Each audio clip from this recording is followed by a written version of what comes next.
जय हिंद दोस्तों, मैं हूं अभिषेक और आप सबका स्वागत करता हूं आपके प्यारे से चैनल क्रैक आरटी पॉइंट। दोस्तों, आज के वीडियो में हम लोग जानने वाले हैं अक्रिय गैसों के बारे में। यानी अक्रिय गैसें हमारी कौन कौन सी होती हैं, इनको अन्य किन किन नामों से जाना जाता है और इनको याद करने का ट्रिक क्या है, यह भी इस वीडियो में हम लोग जानने वाले हैं। तो सबसे पहले हम लोग बात करते हैं कि हमारी जो है अक्रिय गैसें कौन कौन सी हैं और इनको अन्य किन नामों से जाना जाता है। तो पहले बात करेंगे इनको अन्य किन नामों से जाना जाता है। तो अक्रिय गैसों को जो है नोबल गैस, दुर्लभ गैस, इसे कहते हैं निष्क्रिय गैस,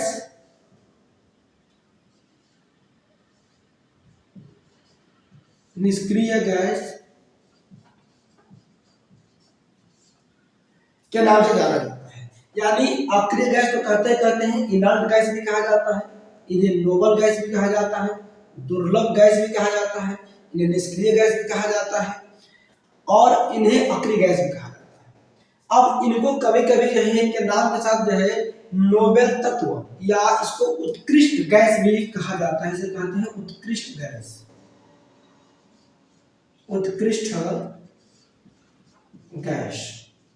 तो ध्यान दीजिएगा, इतने नाम हैं, यानी ये सारा कुछ नाम जो है इन्हीं का है। दूसरी चीज कि कभी कभी जो है आपको नोबेल गैस न देकर के आपको नोबेल तत्व दे देता है या उत्कृष्ट तत्व दे देता है, दुर्लभ तत्व दे देता है, तो इन्हीं को कहा जाता है। यानी अगर आपको कह दे कि नोबेल तत्व या कह दे आपसे उत्कृष्ट तत्व,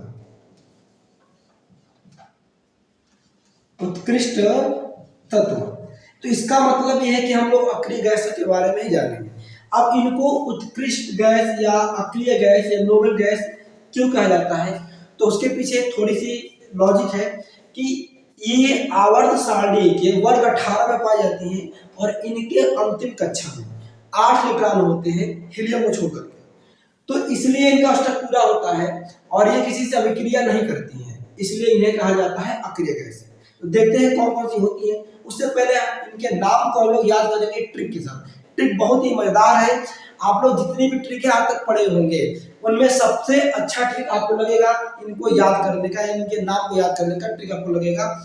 अगर ट्रिक आपको पसंद आएगा तो चैनल को सब्सक्राइब कर दीजिएगा, अपने दोस्तों को शेयर कर दीजिएगा और बेल आइकन ऑन कर लीजिएगा, ताकि मैं कोई भी वीडियो डालता हूं तो आपको उसका नोटिफिकेशन तुरंत मिल जाएगा। तो चलिए देखते हैं कि नाम को याद करने का ट्रिक, देखते हैं इसका ट्रिक क्या है।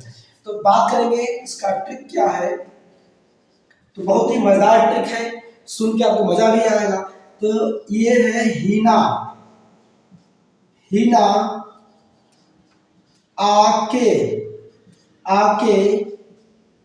जाए, हीना आके जाए। अब देखिए कितना मजा ट्रिक है, हीना आके जाए। कोई हीना नाम मान लो कोई लड़की है, उसको बोलो कि हीना आओ, यानी आके जाओ, तो हीना आके जाए। अब इनको अगर देखा जाएगा, एक्सप्लेन किया जाए कि कौन कौन से हरे तत्व होते हैं, तो आपका ही से हो जाएगा हीलियम, ना से हो जाएगा नियॉन, आ से हो जाएगा आर्गन, और के से हो जाएगा क्रिप्टॉन, जा से हो जाएगा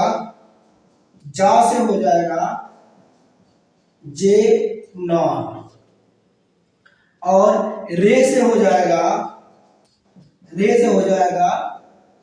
रेडॉन। यानी हमारी जो अक्रिय गैसों की बात किया जाए तो पूछेगा अक्रिय गैसें कितनी है, तो आपकी अक्रिय गैस कितनी है, संख्या कितनी है, 6। यानी देखा जाए अक्रिय गैसों की संख्या देखा जाए तो संख्या कितनी है, इनकी संख्या इनकी है 6। ठीक है। अब देखते हैं कि जो हमारी अक्रिय गैसें हैं इनका संकेत का कोई पूछ लेता है।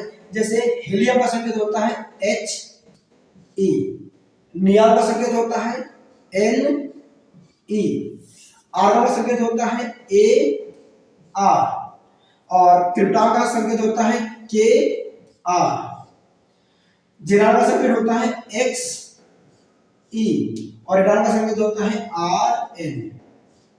तो ये हमारी जो है अक्रिय गैस है, इनके ट्रिक से इनको जो है बिल्कुल आसानी से याद किया जा सकता है। यदि आपको ट्रिक अच्छा लगा होगा तो प्लीज चैनल को सब्सक्राइब कर दीजिएगा, अपने दोस्तों के साथ इसको शेयर कर दीजिएगा, और बेल आइकन को भी ऑन कर लीजिएगा, ताकि मैं कोई भी वीडियो आपको डालता हूं तो उसका नोटिफिकेशन आपको मिल जाएगा और आप उस वीडियो को देख सकते हैं।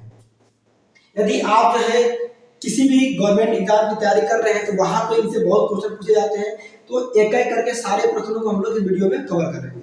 अब ये तो हमारी हो गई अक्रिय गैस, कौन कौन सी है? 6 है। अब इनके बारे में कुछ स्पेशल क्वेश्चन पूछता रहता है, विशेष क्वेश्चन पूछता रहता है। जैसे पूछेगा अक्रिय गैसों की खोज किसने किया था, तो बात करेंगे जो अक्रिय गैसें हैं, अगर बात की जाए इसकी खोज किसने की थी। अगर अक्रिय गैसों की खोज के बारे में पूछे कि इनकी खोज किसने किया था, तो खोज किया था किसने? विलियम रैमजे ने। इनकी खोज की थी विलियम रैमजे ने। फिर आपसे पूछेगा कि जो अक्रिय गैसें होती हैं यह जो है किस वर्ग में पाई जाती है, आवर्त सारणी के किस वर्ग में पाई जाती है, तो इनका वर्ग क्या हो जाएगा? इनका वर्ग हो जाएगा 18 वर्ग में पाई जाती है। और इनको जो है शून्य वर्ग, यानी वर्ग 18 को जो है शून्य वर्ग भी कहा जाता है, शून्य वर्ग भी कहा जाता है। यानी पूछेगा कि अक्रिय गैसें किस वर्ग में पाई जाती है, तो बताओगे वर्ग 18 में पाई जाती है। किस वर्ग को शून्य वर्ग कहा जाता है, तो वर्ग 18 को कहा जाता है। या अक्रिय गैसें किस वर्ग में पाई जाती है, तो शून्य वर्ग में पाई जाती है, ये भी बता सकते हैं। दूसरी चीज कि इनको शून्य वर्ग क्यों कहा जाता है, वो अगर बात जाना जाएगा तो उसकी कहानी ये है कि इनका अष्टक क्या होता है, पूरा होता है। अंतिम कक्षा में 8 इलेक्ट्रॉन होते हैं, इसलिए या किसी के साथ साझेदारी नहीं करती है, जिसके कारण इनकी बैलेंसी शून्य होती है, और उसी कारण इसको कहा जाता है शून्य वर्ग का तत्व। तो अगर पूछेगा कि अक्रिय गैसों की संयोजकता कितनी होती है, संयोजकता कितनी होती है, बैलेंसी कितनी होती है, इनकी संयोजकता होती है शून्य। क्या होती है? संयोजकता होती है शून्य, क्योंकि इनका अष्टक पूरा होता है। पूछेगा इनके अंतिम कक्षा में कितने इलेक्ट्रॉन होते हैं, पूछेगा कि अंतिम कक्षा में इलेक्ट्रॉन यदि पूछ लेगा आपसे, इनके अंतिम कक्षा में कितने इलेक्ट्रॉन होते हैं, तो आप बताएंगे 8 इलेक्ट्रॉन। कितने इलेक्ट्रॉन? 8 इलेक्ट्रॉन। अपवाद में हीलियम को छोड़ करके, अपवाद में क्या होता है, अपवाद में क्या हो जाएगा, ठीक है, यानी एक्सेप्शन क्या इसका है, तो अपवाद इसका हो जाएगा आपका जो है हीलियम। अपवाद है हीलियम, अपवाद हो जाएगा आपका हीलियम। और हीलियम का अंतिम कक्षा में कितने इलेक्ट्रॉन होते हैं, इसमें 2 इलेक्ट्रॉन होते हैं, इसका अंतिम कक्षा में 2 इलेक्ट्रॉन होते हैं। और यदि आपसे क्वेश्चन ये पूछ लेता है कि अक्रिय गैसें किस वर्ग में पाई जाती है, सॉरी किस ब्लॉक में पाई जाती हैं, अगर इनका ब्लॉक पूछेगा किस ब्लॉक में पाई जाती है, यदि आपसे इसका ब्लॉक पूछ लेगा तो अक्रिय गैसें जो होती हैं ये पी ब्लॉक में पाई जाती है। किस ब्लॉक में पाई जाती है? पी ब्लॉक में पाई जाती है, ठीक है, पी ब्लॉक में पाई जाती है। लेकिन पी ब्लॉक में इसमें भी अपवाद है, कौन? तो इसमें भी जो है हीलियम अपवाद है। हीलियम एस ब्लॉक का तत्व है, क्योंकि उसका जो अंतिम इलेक्ट्रॉन है एस को उसमें जाके भरता है। लेकिन इसका भी अपवाद क्या है, इसका अपवाद क्या है, तो इसका अपवाद भी है हीलियम, इसका अपवाद है हीलियम, यहां पाई जाती है एस ब्लॉक में। यानी आपको आवर्त सारणी में शो तो होगा, ये जो है इनके साथ शो करती है, दिखाई देती है। लेकिन अगर पूछेगा कि जो हीलियम है वह किस ब्लॉक का तत्व है, तो आप बताएंगे एस ब्लॉक का तत्व है। रहता है इनके साथ में रखा जाता है, क्योंकि प्रॉपर्टी इनके जैसी होती है, इसलिए इनको इनके साथ में रखा जाता है, हीलियम को इनके साथ रखा जाता है। लेकिन है क्या का किस ब्लॉक की तत्व है, ये हो जाएगा एस ब्लॉक का तत्व हो जाएगा, हीलियम हो जाएगा। बाकी जब मैं आपको पीरियोडिक टेबल वाले वीडियो में जाकर के देखिएगा, आपको वहां से बिल्कुल अच्छे से पढ़ाया हूँ और अच्छे से बताया हूँ। तो ये तो हो गया अक्रिय गैसों के बारे में थोड़ी बहुत जानकारी। अब जो है इनसे पूछा जाता है क्वेश्चन, ये जो हमारी अक्रिय गैस हैं इनको लेकर क्वेश्चन पूछ लिया जाता है कि अक्रिय गैसों में किससे क्या क्या प्रश्न बनता है। तो एक बार आप लोग इसका स्क्रीनशॉट जो है ले लीजिएगा, ताकि फिर हम लोग आगे बढ़ते हैं। चलिए, तो अब यहां से क्वेश्चन पूछा जाएगा आपसे कि जो अक्रिय गैसें हैं इनसे अन्य क्या क्या क्वेश्चन पूछे जाते हैं, क्या क्या प्रश्न पूछा जाता है। जैसे आपसे पूछेगा हीलियम जो है, जो गैस है, इससे लगकर क्वेश्चन पूछ लिया जाता है, आर्गन से क्वेश्चन पूछ लिया जाता है, जेनॉन से पूछा जाता है, रेडॉन से पूछा जाता है। तो सबसे पहले हम लोग बात करते हैं हीलियम गैस के बारे में। हीलियम जो क्वेश्चन क्या पूछेगा, पूछेगा कि दूसरी सबसे हल्की गैस, पूछेगा आपसे दूसरी सबसे हल्की गैस। अगर क्वेश्चन आपसे ये पूछेगा कि दूसरी सबसे हल्की गैस कौन सी है, तो आप बताओगे कि हीलियम है। कौन सी है? हीलियम है। अब दूसरी पूछा है तो पहली कौन सी होगी, तो सबसे हल्की जो गैस होती है वह आपकी होती है हाइड्रोजन। सबसे अगर हल्की गैस पूछेगा आपसे, हल्की गैस, तो आप बताओगे कौन सा होता है, वो आपका होता है हाइड्रोजन। सबसे हल्की गैस हाइड्रोजन होता है। जबकि पूछेगा कि जो है कि दूसरी सबसे हल्की गैस कौन सी है, तो आपकी हो जाएगी हीलियम, या तो आपका हो जाएगा हाइड्रोजन गैस। इसके बाद अगर पूछेगा कि अक्रिय गैसों में सबसे हल्की गैस कौन सी है, अक्रिय गैसों में सबसे हल्की अक्रिय गैस अगर पूछेगा, सबसे हल्की अक्रिय गैस,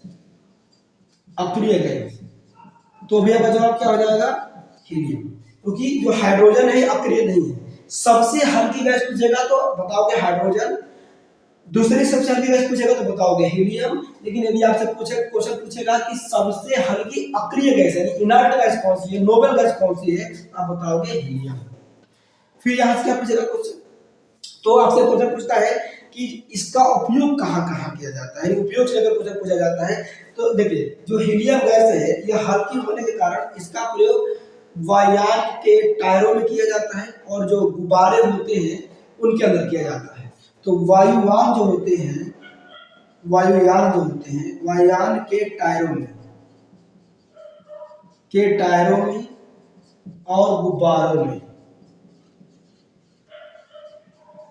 और गुब्बारों में हीलियम गैस भरी जाती है, हीलियम गैस भरी जाती है।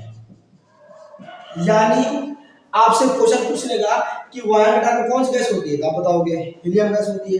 यदि आपसे क्वेश्चन पूछेगा कि गुब्बारों में कौन सी गैस होती है, तो हीलियम गैस होती है।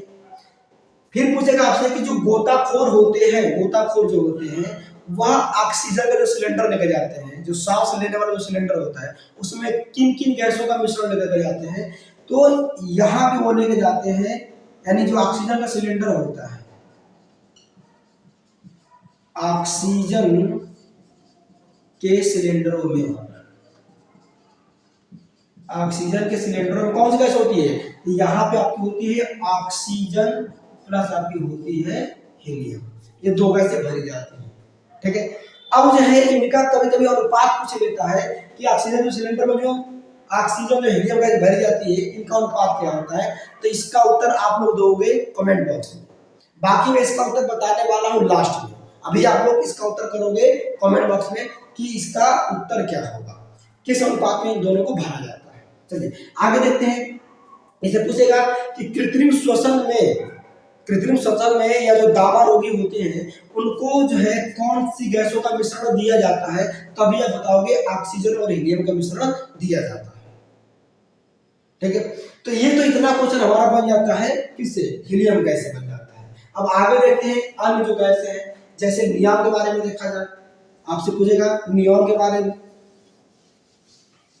देखिए नियॉन गैस से क्वेश्चन पूछता है, क्या पूछेगा कि जो हवाई जहाज जो संकेत होता है उसमें किस गैस का प्रयोग करते हैं, ठीक है।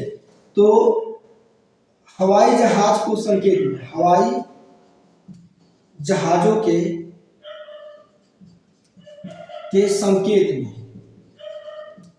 संकेत में किस गैस का प्रयोग करते हैं, तो वहां पर आपका हो जाएगा नियॉन।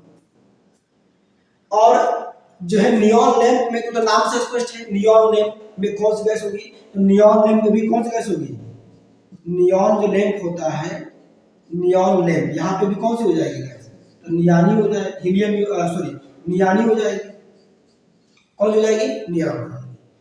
आगे से क्वेश्चन क्या पूछता है? आगे से पूछेगा कि वायुमंडल में सबसे अधिक मात्रा में, ठीक है, वायुमंडल में सबसे अधिक मात्रा में, सबसे अधिक मात्रा में पाई जाने वाली गैस, इसमें कौन सी गैस हो जाएगी? आर्गन हो जाएगी। कितने परसेंट पाई जाती है वायुमंडल में? 0.93% जो है आर्गन गैस वायुमंडल में पाई जाती है। यानी जो है आपसे पूछेगा कि वायुमंडल में सबसे अधिक मात्रा में पाई जाने वाली अक्रिय गैस कौन सी होती है, तो आप बताओगे कि कौन सी गैस होती है? नियॉन गैस होती है। कौन? सॉरी, आर्गन गैस होती है वायुमंडल में। लेकिन यहाँ पे अक्रिय गैस पूछा है, ठीक है, वायुमंडल में पाई जाने सबसे जो है पाई जाने वाली अक्रिय गैस, पाई जाने वाली अक्रिय गैस, अक्रिय गैस। जब अक्रिय गैस कहेगा तो बताएंगे आर्गन। लेकिन यदि क्वेश्चन ये पूछेगा कि वायुमंडल में सबसे अधिक मात्रा में पाई जाने वाली गैस, तो वहां बताएंगे नाइट्रोजन को। यानी वायुमंडल में सबसे ज्यादा कौन सी गैस होती है? वायुमंडल में सबसे अधिक, तो याद रखिएगा सबसे अधिक गैस ये आपको हो जाएगी नाइट्रोजन, इंटू हो जाएगा आपका जो है 78%। और आपको ये भी पता है कि यदि वायुमंडल में पूछेगा दूसरी सबसे अधिक गैस, दूसरी सबसे अधिक मात्रा में पाई जाने वाली गैस, दूसरी सबसे अधिक गैस पूछेगा यदि आपसे, तो आप बताओगे ऑक्सीजन। ये कितने परसेंट होती है? 21% होती है। और वायुमंडल में कार्बन डाइऑक्साइड यदि पूछ लेगा CO2 कितना होता है, अगर पूछेगा आपसे कि वायुमंडल में CO2 कितने परसेंट होती है, ये होती है 0.03%। और अक्रिय गैसों में सबसे ज्यादा कौन सी होती है? तो आर्गन होती है, ठीक है। और जो है अक्रिय गैसों में आर्गन, क्योंकि अक्रिय गैसें अन्य भी पाई जाती है, इन सब में सबसे ज्यादा कौन सी होती है? आर्गन होती है। अक्रिय गैसें वायुमंडल में 1% पाई जाती है, 1% में 0.93% कौन सी होती है? अकेले होती है आर्गन गैस होती है। बाकी जो है 0.07% क्या हो जाएंगे? अन्य सभी गैसें आ जाएंगी। इसके बाद आपसे पूछेगा कि आर्गन गैस का प्रयोग कहाँ किया जाता है, तो आर्गन गैस का यदि प्रयोग की बात किया जाए, आर्गन गैस की प्रयोग की बात किया जाए तो इसका प्रयोग होता है विद्युत बल्ब में। कहाँ पे होता है? इसका प्रयोग होता है विद्युत बल्ब में। विद्युत बल्ब जैसे आप लोग घर में देखे होंगे, जो पहले आता था 10 रुपए वाला बल्ब, तो एलईडी चल रही है। पहले 10 वाला बल्ब होता था, आप देखे होंगे बहुत ज्यादा फ्यूज होता था। तो इन बल्बों के अंदर पूछा कौन सी गैस होती है। देखिए इसमें अगर गैस पूछेगा, यदि आपसे गैस पूछेगा, ठीक है, गैस पूछेगा आपसे, तो आप बताओगे कौन सी गैस होती है? आर्गन होती है। लेकिन पूछेगा कि जो विद्युत बल्ब का जो फिलामेंट होता है वो किसका बना होता है, यदि आपसे पूछ लेगा इसका फिलामेंट जो होता है, ये तंतु जो होता है, तंतु किसका बना होता है, तब बताओगे तंतु जो होता है वो बना होता है किसका? टंगस्टन का, ठीक है। टंगस्टन का संकेत होता है W होता है। तो विद्युत बल्ब में अगर पूछेगा कि कौन सा गैस होती है, तो गैस बताएंगे आर्गन। आर्गन प्लस करके भी नाइट्रोजन भी साथ में दे देता है, तो नाइट्रोजन भी लगा लेंगे, ठीक है, नाइट्रोजन भी लगा लेंगे। लेकिन पूछेगा कि विद्युत बल्ब का जो फिलामेंट है तो किसका बना होता है? टंगस्टन धातु का बना होता है। सर्वाधिक गलनांक वाली धातु पूछेगा तो कौन सी हो जाएगी? टंगस्टन। इस चीज को नोट कर लीजिएगा, सर्वाधिक गलनांक वाली धातु कौन सी होती है? वो होती है टंगस्टन होती है। अगर बात किया जाए जो है कि अगली जो गैस हमारी कौन सी आएगी, तो अगली गैस हमारी हो जाएगी जेनान। अगली गैस हमारी हो जाएगी जेनान। तो अगली गैस हमारी है जेनान। यहां से क्वेश्चन क्या पूछता है? यहां से क्वेश्चन पूछेगा कि सर्वाधिक यौगिक बनाने वाली, क्योंकि अक्रिय गैस यौगिक तो बनाती नहीं है, किसी से अभिक्रिया नहीं करती है, मतलब नॉर्मल कंडीशन में अभिक्रिया नहीं करती है, लेकिन विशेष परिस्थितियों में जब अभिक्रिया करती है, इनमें सबसे ज्यादा कौन सी करती है? इनमें सबसे ज्यादा करती है जेनान गैस करती है। यानी जो है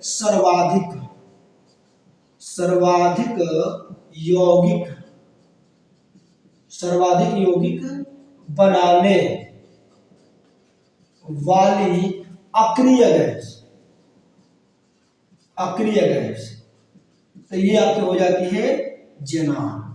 कौन सी हो जाएगी? जेनान। सर्वाधिक जो है यौगिक बनाने अक्रिय गैस, ठीक है, जला हो जाएगी।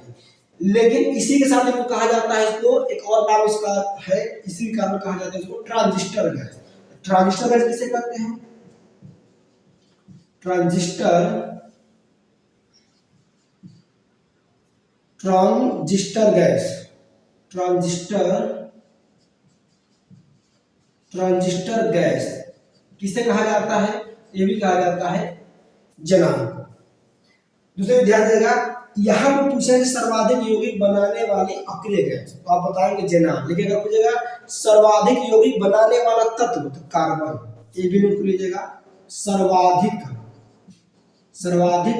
यौगिक बनाने वाला तत्व यदि पूछ लेता आपसे, तो आप बताओगे कार्बन, यानी आपको मैं जो भी रिलेटेड फैक्ट होगा वो आपको साथ साथ बताता चलूंगा, ताकि दोनों चीजों को भी कंफ्यूजन नहीं होगा। जैसे पूछेगा सर्वाधिक यौगिक बनाने वाला तत्व, तो कार्बन बताएंगे। सर्वाधिक यौगिक बनाने वाली अक्रिय गैस पूछेगा तो बताओगे जेनान, ठीक है। अब लास्ट वाली गैस बची है कौन सी? रेडान बची है। यहां से पूछे क्या पूछता है रेडान से? पूछेगा सबसे भारी गैस, बताएंगे आप रेडान होती है सबसे भारी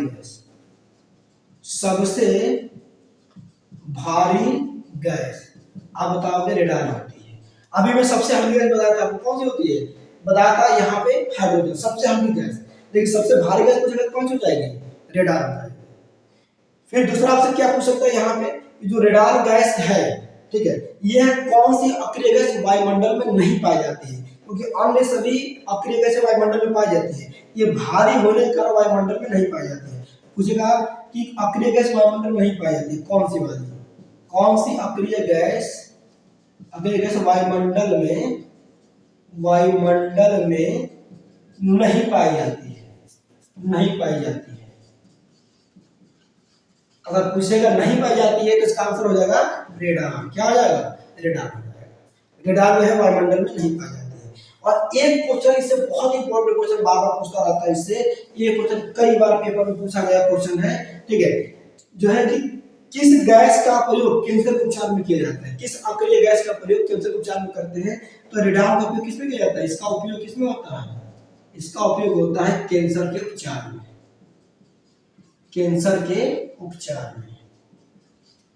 ठीक है।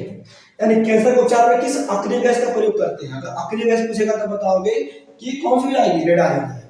अब जानकारी के लिए आपको यही एक चीज और बता दूं, यदि पूछेगा कैंसर के उपचार में किस धातु का प्रयोग करते हैं, तो आप धातु बताओगे कोबाल्ट 60, यानी किस धातु का या किस धातु के समस्थानिक का प्रयोग किया जाता है, तो बताओगे कोबाल्ट 60।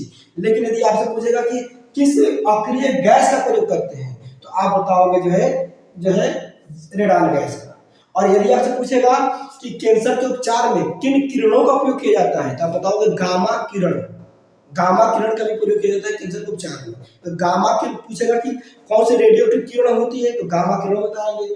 कौन सी धातु होती है, तो कोबाल्ट 60 बताएंगे। और कौन सी जो है अक्रिय गैस होती है, तो बताओगे रेडान। और इन सभी अक्रिय गैसों में कौन सी अक्रिय गैस रेडियो एक्टिव है? तो रेडियो एक्टिव जो अक्रिय गैस कौन सी है? यही है। अगर पूछेगा आपसे कि रेडियो एक्टिव